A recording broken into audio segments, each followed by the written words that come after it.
Hi, Happy New Year to those watching this at the start of the new year. I'm making this video in January, and it could be a new day, new year, new month, new week, or whatever it is for you. I'm going to be talking about the message called the temptation before breakthrough.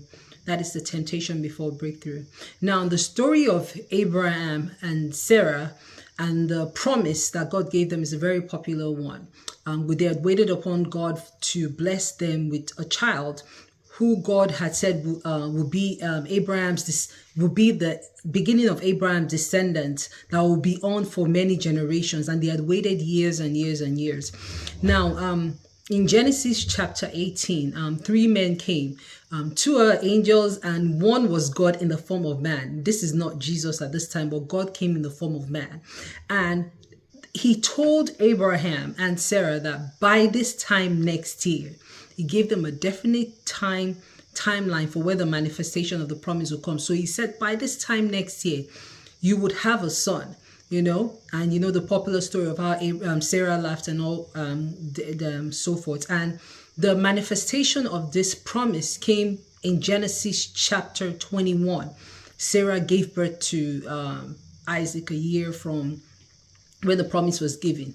Now in Genesis 20, that's where I want to focus the story on, is Abraham and Sarah were traveling, and they went to the country where Abimelech was king.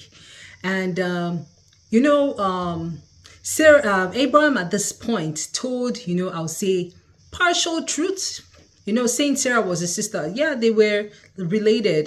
They had the same father but different mother, but he told, would I say the word subjective truth? What he wanted them to believe to save himself. And because of what Abraham said, Abimelech decided to take Sarah to become one of his wives. Now, a good thing is that Abimelech did not touch Sarah. I've always wondered why Abimelech was interested in Sarah. I mean, I know Sarah was beautiful from the description that was given in the Bible, but she was around this age, 89 or 90, if we're going according to how the Bible is, how the Bible was written. Sarah was about 89 or 90. I always wondered why the interest in Sarah. Why wasn't Abimelech interested in Abraham's workers or Abraham's, somebody that came with a group of following Abraham, but he went after Sarah. Then I got a better understanding that the devil was trying to taint God's testimony that he had promised Abraham and Sarah. Can you imagine if Abimelech had done anything with Sarah? Then the question would have always been there. Whose child is Isaac actually?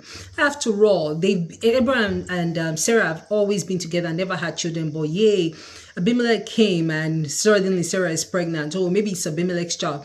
It wasn't the time of DNA where they could go do DNA tests and be on a show saying, yay, Abraham, you are the father. No, but thank God for his intervention that prevented Abimelech from touching Sarah.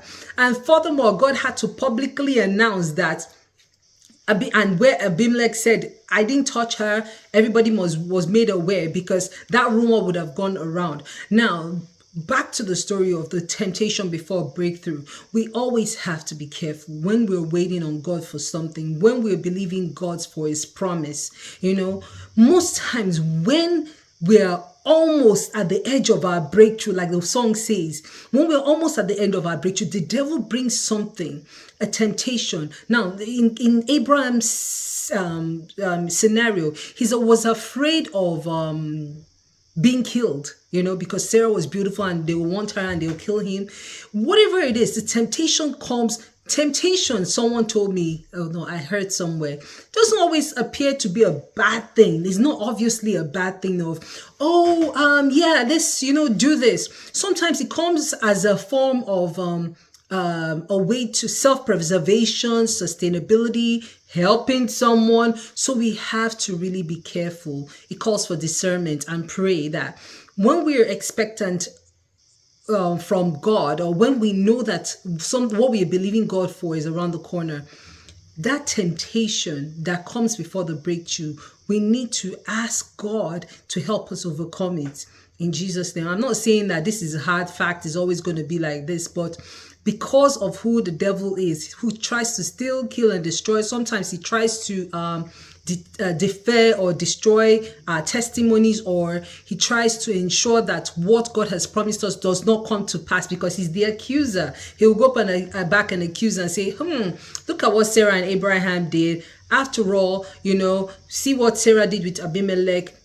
Are you still going to use her to bring the child of promise? Because we know that having children was not Abraham's problem, because he did have children with Hagar and Keturah and other the people in the Bible. But the child of promise was from Sarah, and the devil tried to destroy it. So this is just an encouragement that when we are expectant of God and we know that our breakthrough is around and we know the promise is coming to pass, we should be very careful, be very prayerful, and we need to ask for discernment so we do not fall into temptation, because sometimes we may not be as lucky as Abraham or Sarah.